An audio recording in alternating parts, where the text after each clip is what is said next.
नमस्कार, एक बार फिर से आप सभी का सोशल स्टडी क्लासेस में स्वागत है। बात कर रहे हैं भारत के भूगोल को लेकर और भारत के भूगोल के अंदर हमने काफ़ी सारी क्लासें ली है, काफ़ी सारे तर्कों के आधार पे आपको भारत के भूगोल को समझने को लेकर चर्चा की है और आज की हमारी क्लास भी उसी पे आधारित है। आज की हमारी क्लास में भारत का जो मानसून है, जो इंडियन क्लाइमेट जिसकी हम बात करते हैं या जलवायु भी जिसको हम कह देते हैं, भारत की स्थिति और विस्तार में इस टॉपिक का साथ में चलना काफ़ी ज़रूरी होता है। जलवायु को अलग से पढ़ा जाता है जब हमको जलवायु ही गहराई से पढ़नी हो, लेकिन अगर इंडिया के मैप को समझना है, इंडिया की स्थिति और विस्तार को समझना है, अच्छे से समझना है, बारीकी से समझना है, तो इस टॉपिक को कवर करना काफ़ी ज़रूरी होता है। तो हमने पिछली क्लास में गंगा तंत्र को लेकर चर्चा की, उसके साथ ब्रह्मपुत्र तंत्र को लेकर चर्चा की, हल्का हल्का उनको टच किया था। आज की हमारी क्लास में जलवायु को टच करेंगे और स्थिति और विस्तार में एक नए टॉपिक को हम जोड़ेंगे, क्योंकि इसी को कहते हैं एडवांस जियोग्राफी। तो शुरू करते हैं हमारी क्लास। आज की जो हम बात करेंगे, आज की हमारी क्लास की जो हम चर्चा करेंगे, इस पूरी क्लास को ध्यान से देखना, आपको काफ़ी कुछ सीखने को मिलेगा। सबसे बड़ी बात तो यही है। अब ध्यान से सुनना, आज की हम जो चर्चा करेंगे, आज की जो हम बात करेंगे वो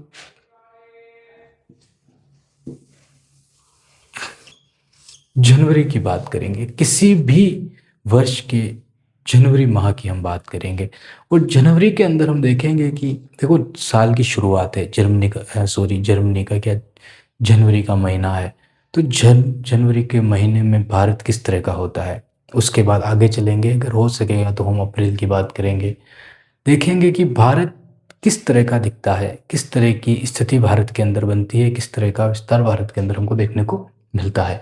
जनवरी की अगर हम बात करते हैं तो हमें तापमान के आधार पर भारत को समझना पड़ेगा और तापमान के आधार पर समझना पड़ेगा, इसलिए हमने यहाँ पे लिखा है। लेकिन सबसे पहले सोचिए कि हमारे देश के अंदर अगर जनवरी का महीना है, जनवरी का महीना है हमारे देश के अंदर, तो भारत के अंदर दो स्थितियां बनती है। पहली स्थिति बनती है जहाँ पे लोग पंखे चला रहे हैं, लोग समुंदर में नहा रहे हैं, गोते लगा रहे हैं, लोग काफ़ी गर्मी पड़ रही है वहाँ पे, दिन में उनका थोड़ा मतलब ज़्यादा ही गर्म स्थान हो रहा है। लेकिन भारत के एक तरफ कड़ाके की ठंड पड़ रही है, लोग घर से बाहर नहीं निकल रहे हैं, बारिश हो रही है, ठीक है, बर्फ़ गिर रहा है, ऐसी स्थिति बन रही है। तो एक तरफ भारत के अंदर ऐसी स्थिति बनती है जहाँ पे पंखे चलाए जा रहे हैं, एसी चलाई जा रही है, पानी के अंदर कूद रहे हैं, नहा रहे हैं, और एक तरफ पानी से डर रहे हैं, लोग पानी के अंदर नहीं जा रहे हैं। ये दोनों स्थितियाँ और ये एक ही महीने में बनती है, जनवरी में बनती है। तो ध्यान से सुनना और समझना इस क्लास को। हम धीरे धीरे चलेंगे इस क्लास के अंदर, क्योंकि इंपॉर्टेंट पॉइंट है, फैक्ट भी इंपॉर्टेंट है, इसको समझना काफ़ी ज़रूरी है, इसलिए तो ध्यान से सुनना। जनवरी का महीना है हमारे देश के अंदर, ये आपके सामने पूरा मैप बनाया है। हमको पता है कि एक कर्क रेखा हमारे देश के बीचों बीच से होके गुजरती है और वो कर्क रेखा यहाँ पे निकलती है, ठीक है। यहाँ से होके कर्क रेखा गुजरती है, भारत के कितने राज्यों से होकर गुजरती है? चलो क्वेश्चन आप कमेंट में बताना, 8 राज्यों से या 9 राज्यों से होकर गुजरती है, ठीक है। कर्क रेखा भारत के कितने राज्यों से होकर गुजरती है? यहाँ से लगाकर यहाँ तक भारत के अंदर कर्क रेखा गुजरती है। अब ध्यान से इस चीज को नोटिस करना है कि महीना जनवरी का चल रहा है। कौन सा महीना चल रहा है, हम कहाँ पे बनाए इसको, चलो इसको मिटा देते हैं। जनवरी का महीना चल रहा है, ठीक है। जनवरी का महीना चल रहा है तो ये हमारी पृथ्वी है, ये हमारी पृथ्वी है, और इस पृथ्वी पे 3 रेखाएं खींची जाती है मोटे मोटे तौर पे, और भारत के संदर्भ में 3 रेखाएं जरूरी होती है। ये तीनों रेखाएं खींची जाती है, इसको तो 0 डिग्री कहा जाता है। हम सभी को पता है कि भूमध्य रेखा को 0 डिग्री कहा जाता है, लेकिन उसके ऊपर जो है वो 23.5 डिग्री रेखा कहा जाता है। और भारत के अंदर ये 23.5 डिग्री रेखा बीचों बीच से होकर गुजरती है, जिसको हम कर्क रेखा कहते हैं, ठीक है। ये अक्षांश रेखा है, जिसको छुआ नहीं जा सकता, ये भूत है अपने आप में, इसको छुआ नहीं जा सकता है, और ये 23.5 डिग्री रेखा गुजरती है। एक रेखा और है 23.5 डिग्री, उसको हम मकर रेखा कहते हैं। 23.5 डिग्री रेखा, उसको हम क्या कहते हैं, मकर रेखा कहते हैं। इस चीज को समझना, अच्छे से समझना। ये जो 0 डिग्री लाइन है, इसका महत्व क्या है और 0 डिग्री लाइन बनाने की आवश्यकता क्यों पड़ी? अगर हम जलवायु को लेकर बात करें, अगर हम अक्षांश रेखाओं में इस 0 डिग्री रेखा का महत्व की अगर बात करें, तो यहाँ पे सूर्य लगभग 6 महीने की स्थिति इसकी सूर्य की रहती है। जब वो सूर्य कर्क रेखा पे जाएगा यहाँ से और वापस वो कर्क रेखा पे आएगा तो लगभग 6 महीने लगेंगे। यहाँ से सूर्य वापस मकर रेखा पे जाएगा और वापस यहाँ पे आएगा तो 6 महीने लगेंगे। तो मोटे मोटे तौर पे 0 डिग्री रेखा के आसपास सूर्य 6 महीने रहता है और बाकी के 6 महीनों में 3 महीने कर्क रेखा के पास और 3 महीने मकर रेखा के पास। अब जनवरी की जो हमने बात की, जनवरी की हमने बात की तो आप सभी को पता है कि 22 दिसंबर सबसे बड़ी रात होती है भारत के अंदर। नहीं सुना है आपने कि भारत के अंदर सबसे बड़ा दिन होता है, सबसे बड़ी रात होती है? सबसे बड़ी रात कब होती है? 22 दिसंबर को होती है। अब हमको पता है कि 22 दिसंबर की बात हम नहीं अभी नहीं कर सकते, क्यों? क्योंकि हमें भारत को वर्ष की शुरुआत में समझना है। तो जनवरी की बात कर रहे हैं। किसकी बात कर रहे हैं? जनवरी की। और जनवरी की जब बात कर रहे हैं तो 22 दिसंबर और जनवरी कोई ज़्यादा दूर थोड़ी है, 7-8 दिन का फर्क है। 22 और 10-15 दिन और दे मान लो तो कितना निकल जाएगा टाइम? 10-15 दिन मान लो, ठीक है, आराम से 10-15 दिन बाद जनवरी आ जाएगी। तो ये हम समझ सकते हैं कि अगर सूर्य कर्क रेखा पे होगा, सूर्य का कर्क रेखा पे होगा, तो आप मुझे बताइए क्या भारत के अंदर यहाँ पे ठंड पड़ पाएगी क्या? ये है कर्क रेखा, ये 23.5 डिग्री ही जो है, ये कर्क रेखा ये है, यहाँ पे ये 23.5 डिग्री कर्क रेखा है।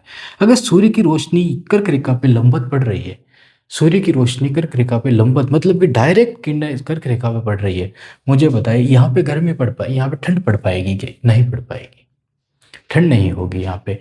यहाँ पे क्या होगी? फिर गर्मी होगी और फिर वही लू चलेगी, जैसलमेर की लू, ठीक है, बहुत मतलब मरुस्थल है और हीट वेव चलेगी।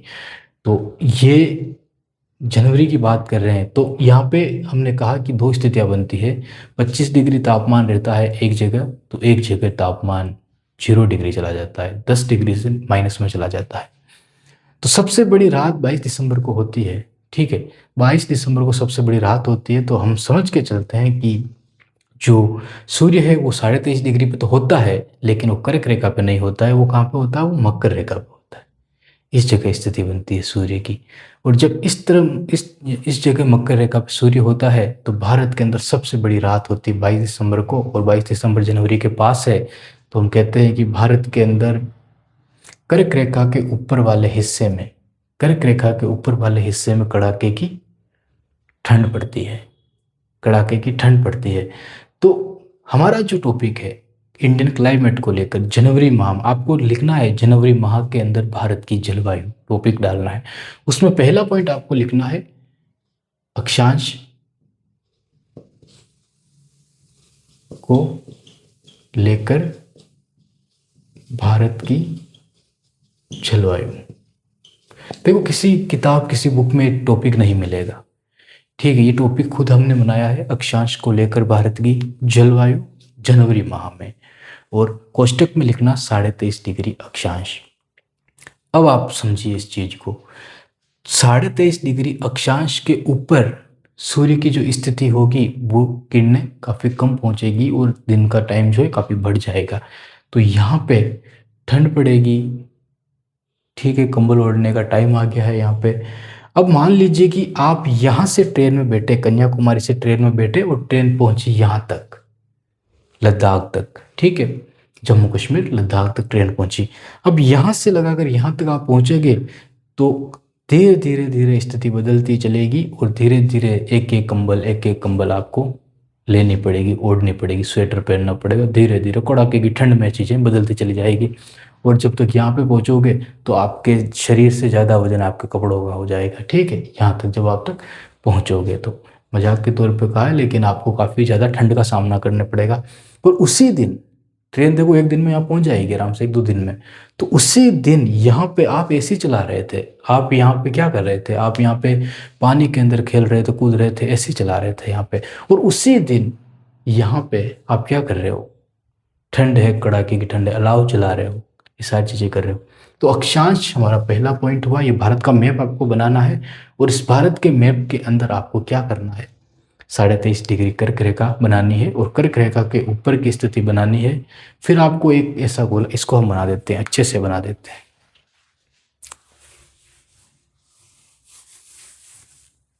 और इसको समझा भी देते हैं अच्छे से।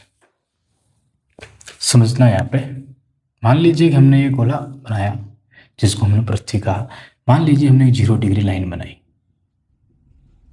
ठीक है। मान लीजिए हमने 2 लाइनें और बनाई, इसको हम 23.5 डिग्री, इसको भी हम 23.5 डिग्री कहते हैं, ठीक है। अब आप बताइए, सूर्य की स्थिति अगर मकर यहाँ पे है, मकर रेखा पे है, तो भारत के अंदर किरणें तो काफ़ी कम पहुंचेगी, लेकिन भारत के अंदर किरणें कम पहुंचेगी, लेकिन वो यहाँ तो पहुंचेगी आराम से। यहाँ पे पहुंचेगी तो यहाँ पे क्षेत्र जो होगा वो गर्म क्षेत्र होगा, और गर्म क्षेत्र होगा तो ठंड नहीं पड़ेगी, ठीक है। और यहाँ पे ठंड पड़ेगी क्योंकि यहाँ पे ठंडा क्षेत्र है, क्योंकि ये कर्क रेखा के ऊपर है। सूर्य की किरणें यहाँ पे अगर सूर्य है तो किरणें यहाँ तक पहुँचेगी या 66.5 डिग्री तक पहुँचेगी, सिंपल सी बात है। और 66.5 डिग्री तक काफ़ी कम पहुँचेगी तो यहाँ तक काफ़ी तीव्र गति से पहुँच पाएगी। तो इसके बीच में हमारा देश मौजूद है, भारत मौजूद है। तो ये स्थिति हम हमारी अक्षांश रेखा को लेकर बनती है। तो एक बार इसको बना लीजिए, फिर आगे चलते हैं।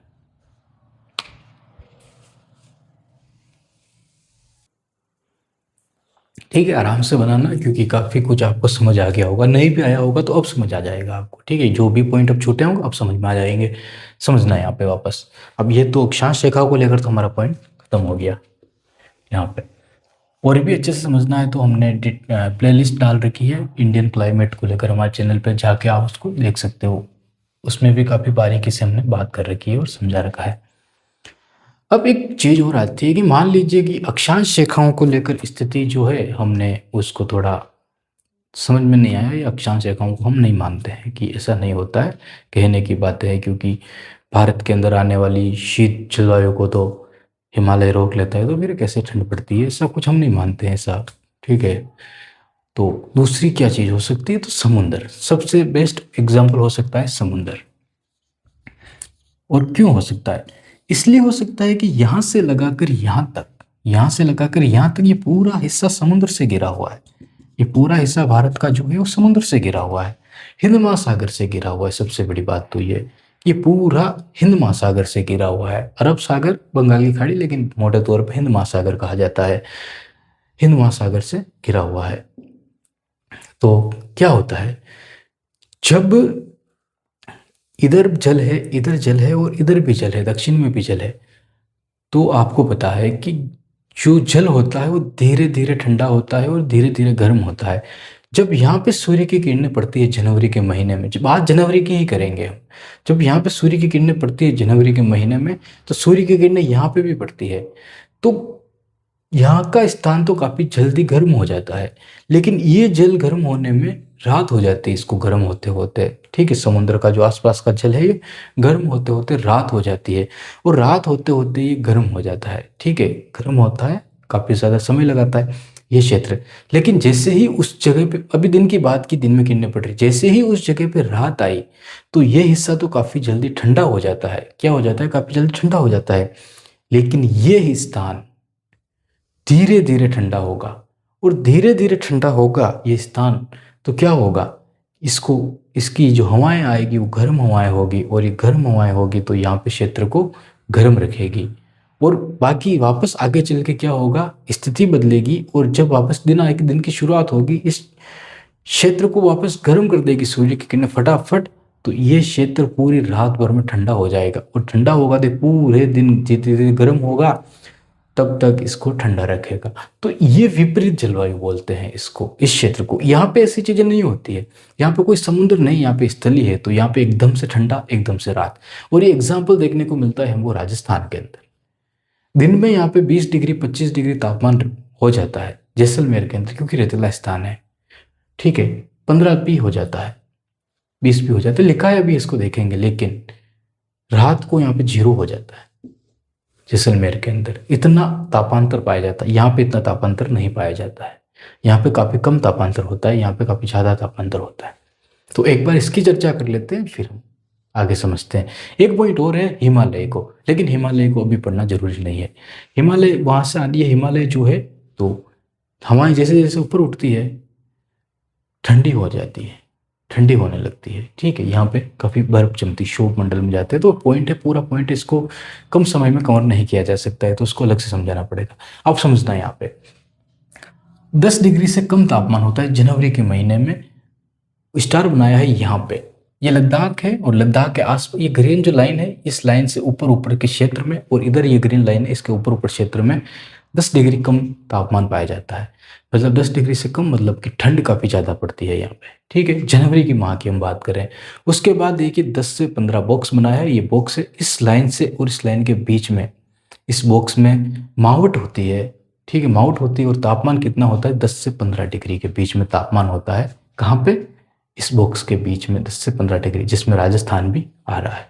उसके बाद इस लाइन से लगाकर यहाँ तक ये पूरे क्षेत्र को हम कवर करते हैं, और इस पूरे क्षेत्र के अंदर जो तापमान पाया जाता है वो 15 से 20 डिग्री का तापमान पाया जाता है।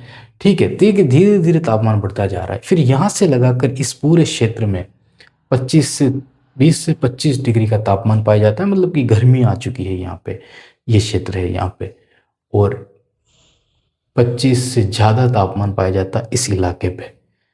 किस पे? केरल वाला ये इलाका जो है, इस पे 25 से ज़्यादा तापमान। तो ये मैप आपको बनाना है, ऐसे कैसे बनाना है, लिखना है, इसको अच्छे से बनाना।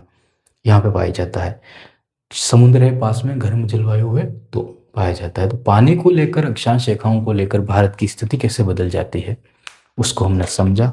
सूर्य की स्थिति को लेकर भी हमने समझा। कैसी लगी हमारी क्लास, कैसी लगी आपको ये जानकारी? ये आपको मैप बनाना है, और जो भी पॉइंट आपको अच्छा लगे उस पॉइंट को लिखना।